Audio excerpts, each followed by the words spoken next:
ஒரு மன்னன் இந்த உலகத்திலேயே நாம தான் மிகப்பெரிய பராக்கிரமசாலி, பலசாலி.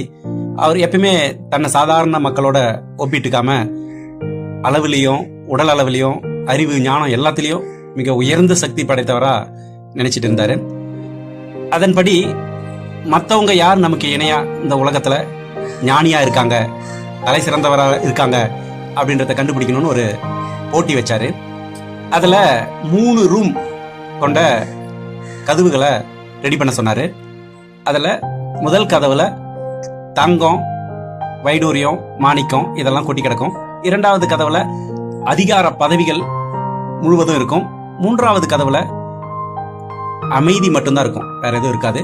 இந்த 3 கதவுகளை உருவாக்கி கொடுக்கும் பொழுது பெரும்பாலானவங்க எல்லாருமே தங்கத்தையும் அதிகாரத்தையும் தேர்ந்தெடுத்தாங்க. ஒரே ஒரு முதியவர் மட்டும்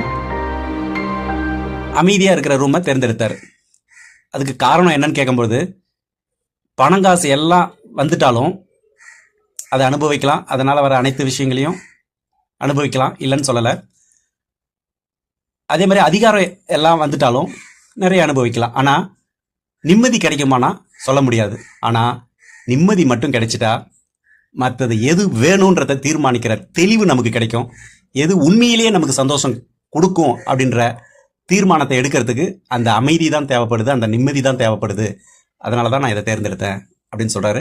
ஸோ நீங்க உங்க வாழ்க்கையில முக்கியமான விஷயமா எதை தேர்ந்தெடுக்கிறீங்கன்றத இந்த 2 நிமிட செல்ஃப் செக் லிங்க்ல அதில் கேட்கப்பட்டிருக்கிற கேள்விகளுக்கு பதிலளிக்கும் பொழுது உங்க வாழ்க்கை உங்களை அறியாமையே மாறுறத உணர முடியும்.